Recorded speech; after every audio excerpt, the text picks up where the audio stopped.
હાય guys, good morning. આજનો blog છે ગુજરાતીમાં.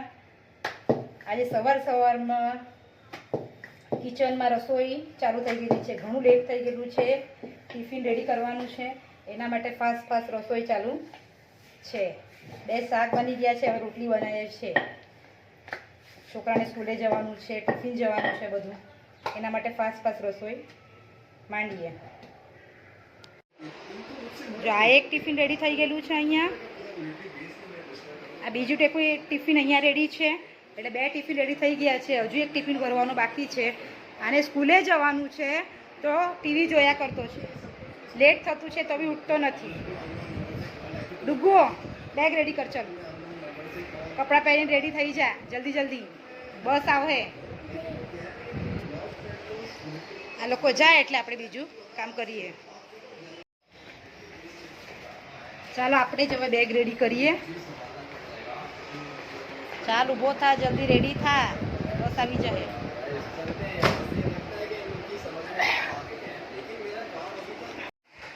બેગ કીધું કેટલું પણ વહેલા કરે પણ રોજ જ લેટ થાય જ.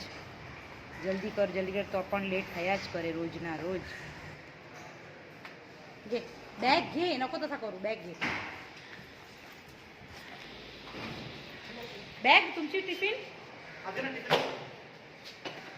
રોજના આવી જ ઉતાવળ થયા જ કરતી હોય છે. સ્કૂલે જાય ત્યાં સુધી ભાગમ ભાગ.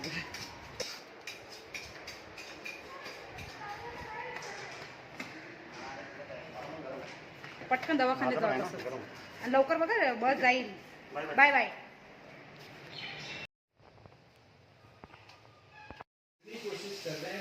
શું બનાવતી છે આજે વંશિકા? ફર્સ્ટ ટાઈમ કિચનમાં કંઈક બનાવતી છે આજે. સારું બનાવજે, અમે ખાઈએ એવું.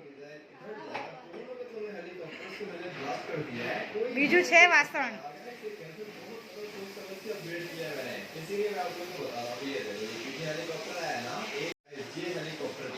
કંઈક તો નવા અખતરા વંશિકા કરતી છે. જોઈએ શું બનાવે, કેવો ટેસ્ટ છે. દેખાવામાં તો સારું લાગતું છે, હવે ટેસ્ટ કરીએ. વંશિકા આવી નવી ડીશ બનાવતી જાય એટલે આપણે રેસીપી શેર કરીએ. હા, એ જ બહાને ખાવાનું બી મળશે. હા, ચાલ, થઈ ગયું રેડી. ટેસ્ટ કરજો કેવું લાગે. તું કર ને. સચ. હા, ચમચામાં લે ને, એક ચમચીમાં નાની. જરા, એટલું બધું નહીં, જરા ગ્રેવી આપ ભાઈ. થોડુંક જરા આટલું આપ ને, બહુ વધારે નહીં જોઈએ મને.